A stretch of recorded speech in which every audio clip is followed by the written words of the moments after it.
afternoon, everyone. This is 20 from her Homestead Skills. And for those of you who may have noticed, no, I didn't get a haircut. I've just got it all tied back. It's pretty hot and can't seem to get a haircut. I might not be able to get one till September. Ridiculous. But anyway, may even end up changing my hairstyle between now and then. Okay, other than that it looks like I'm doing a canning video way sooner than I expected to. I am exhausted and it may show. I have been in my garden day after day after day after day, turning soil again and again and again, and planting and putting in structure, and we're just about there. I did start a little bit late in the season. Well, yes and no, because we did have a cold spell that came through on the May 2-4 weekend, which is typically the weekend where everyone plants. Normally, I would have planted 2 weeks before then. I always like to do it a little bit early, but fortunately, couldn't. And then, of course, the cold spell came along, and we were just a few degrees above zero, and it did hurt one or two plants, not too many. So moving right along. Yeah, it's not often that we get that kind of a cold spell in May. Very rare, actually. Mark tells me it's more common, but no, I've been planting for years, and normally I'm well planted before May 2-4 weekend. But anyway, today he decided to make some more chicken stock. So actually he made it yesterday and had it on simmering on the stove all last night, and it is ready to be canned. And so this is going to be a quick short video on canning, going through the stages and the steps again. The product is chicken stock. It's a little bit on the greasy side, so there are precautions you have to take when you are canning something with a little bit of grease, and I'll go over that as well. Okay, let's get started. Okay, since Mark prepared the chicken stock, and before he left this morning, I told him just clean it out, leave it exactly the way you want it canned, and I will boil it again and process it, put it in the jars and process it. So it has boiled. I've got my canner on the stove with 3 quarts of water, well actually 3.5, I always put a little bit more in there. And I've got 4, 8, 11 jars ready. I think that should be adequate. So I'm just going to get a few more things ready and then I'll get back to you. Okay, so I have transferred the chicken stock into the sink just to get it at a lower level. And it makes it a little bit easier for me to pour it into the jars. Now, if I've never mentioned it in the past, perhaps now would be a good time. Your jars should be clean. They don't have to be sterilized when you are pressure canning, but they should be clean. And you should check to make sure that there is no chips or cracks on any of the jars. If any of your jars have chips in them, throw them away. Or find another use for them, but certainly do not use them for canning anymore.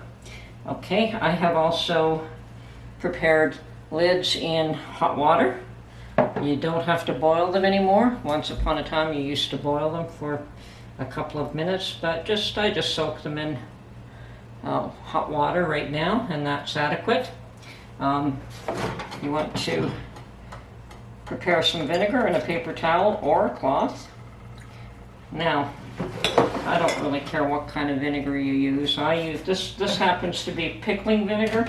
I have used cleaning vinegar. I have used regular white vinegar. Pickling vinegar is a little bit stronger, and cleaning vinegar is stronger again.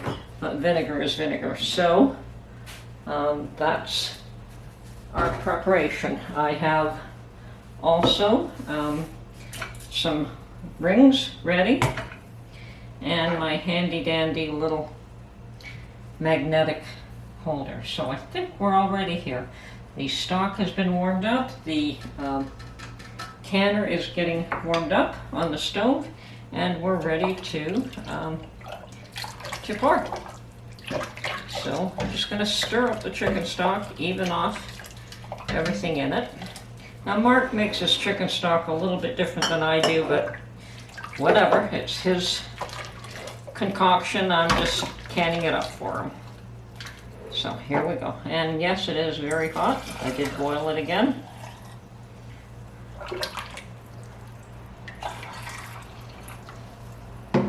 And the other thing that you want to make sure that you do is that you want to leave an inch headspace. Now, there are people who have use little tools to measure an inch, but I can tell you that usually where that rim is, the rim of the jar is an inch, and this one is too full. So I'm going to take some out. Should have been a little more careful pouring it in.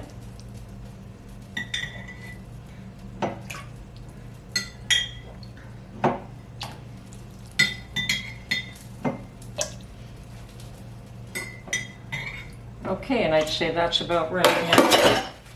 So the next stage would be to,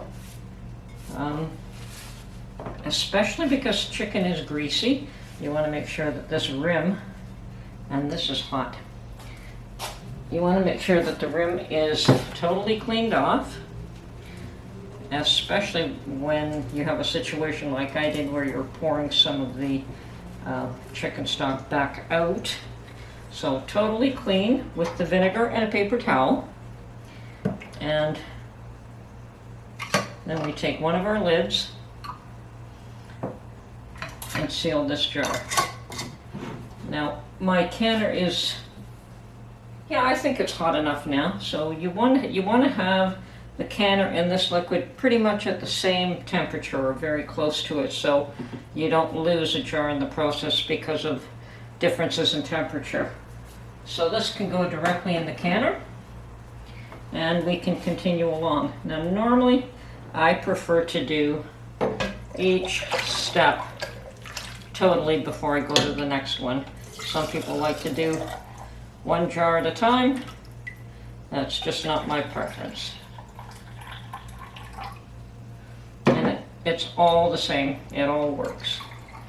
Okay, so there we have it at 1 inch headspace, and I'm going to try to fill up all these jars, and then we'll go through the process on every one of them. I personally love this scoop. It's, I think it's some sort of barbecue tool, but it allows me to go back for refills a lot less often than using a traditional scoop from the kitchen.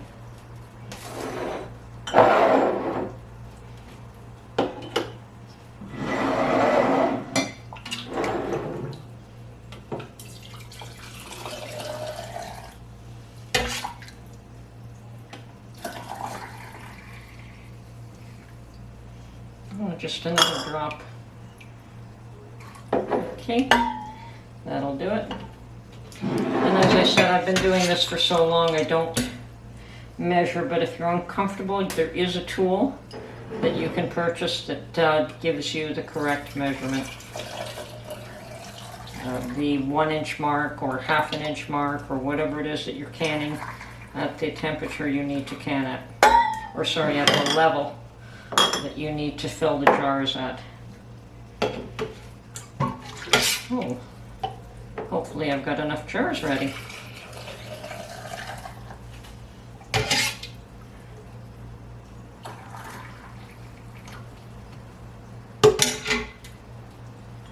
Another 5, I should have enough.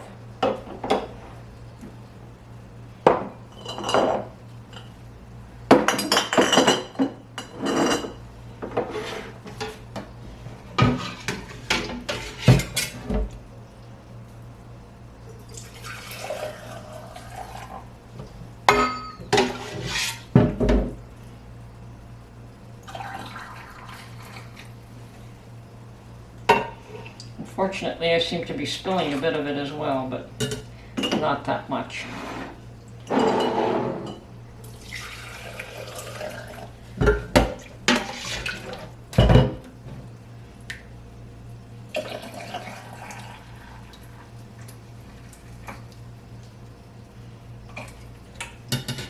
Okay, the other thing is, of course, always use new canning lids. These little babies, brand name if you can find them, new, unless, of course, it's an emergency. I have used ones in an emergency, but not on an ongoing basis. I tend to purchase mine well ahead of time. I have more than enough stock for the year, no matter what I can, so I have no issues. Unfortunately, that doesn't seem to be the case with everybody. I know that there are people still having difficulties finding canning lids.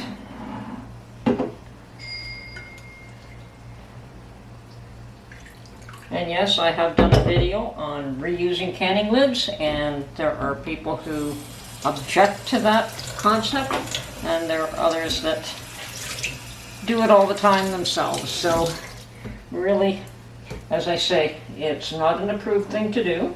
You're only supposed to use it the once, but if you cannot get stock and you have to can your food, I can't tell you not to do it. Okay, so we have all the jars filled,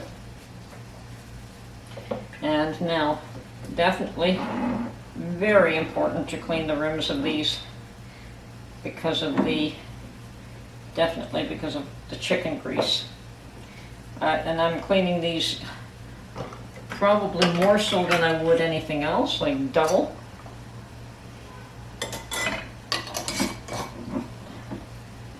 And then each one can go into the canner. And yes, Mark's chicken stock is a little different than mine, but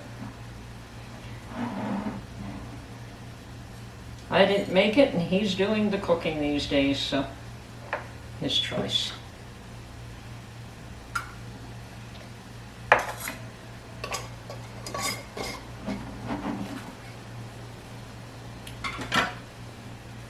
Okay, process. Clean the rims. I tend to use a paper towel. You can use a cotton cloth. Anything that does not give off lint. Paper towel is easy because you can just throw it away.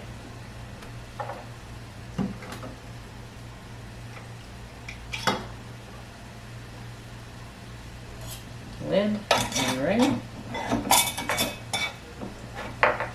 And into the canner. So we've got 4, 8, 9. So that'll do one layer, which is just fine.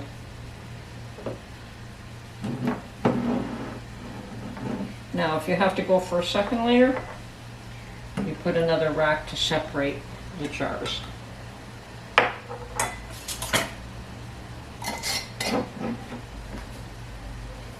But these will all fit in the one layer.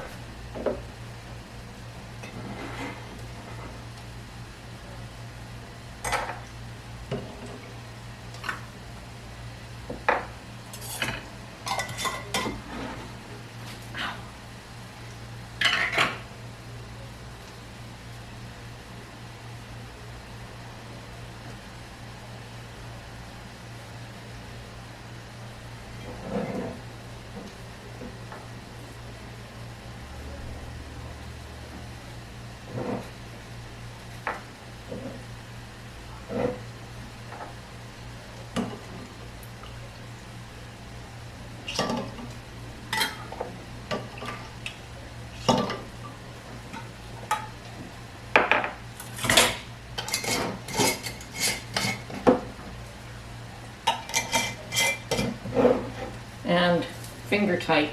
You do not want to tighten these. If you tighten them too much, the lids will buckle and they won't seal. All that they have to do is hold the lid on.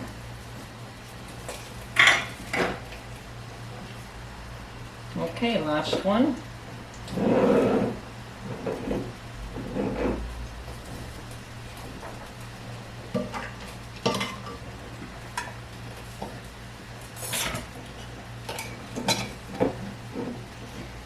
There we go. And as I said, that'll fit on the one layer, so I don't have to add a second rack to that. Now, someone asked me, and of course I did answer him, but why do I pour the vinegar in the canner? Anyone who's been canning for a while knows that if you don't put vinegar in the canner, you'll get mineral buildup from the hard water on your jars, and they will be cloudy, and although that doesn't hurt anything, it's not very attractive. And everyone likes to be able to see clearly what is in the jar and not this cloudy film on the outside. So you put the vinegar in the canner, and that keeps the water mineral deposits from building up on the jars. Okay, so I have just put the lid on, and I'm waiting for it to have full steam. You should get a very strong steam coming out of this little nozzle here, and you should let that vent for 10 minutes. And once it is vented for 10 minutes, in my altitude, I can this for at 10 pounds pressure for 20 minutes for pints, 25 minutes for quarts. So you would have to adjust depending on your altitude, but for mine, the 10-pound pressure is adequate. Okay, so that's it for this little video. Hope you found it informative. Now, when the chicken stock has been fully canned, I just turn off the heat, let the pressure come down, and then I just crack the lid open once the pressure's down to 0, and I let it sit there for 10 minutes or so, maybe even a little bit longer, as long as I don't need the stove. Now, what that does is it helps to prevent the jars from siphoning. Now, they'll siphon if there's an extreme temperature fluctuation, and siphoning just means that everything just bubbles up, and it, unfortunately, with chicken stock, because of the grease, you may not get a good seal if it siphons. It may seal and it may not, but to prevent that, I just let it cool down a little bit more before I take it out of the canner. So that's my method. Like, I'm in no rush to get it out of the canner, but once I do, then I wash each of the jars, take the rings off, wash each of the jars, label, date them, and then put them away. So that's it for this little video. I hope you enjoyed it, and we will catch you in the next one. Bye for now.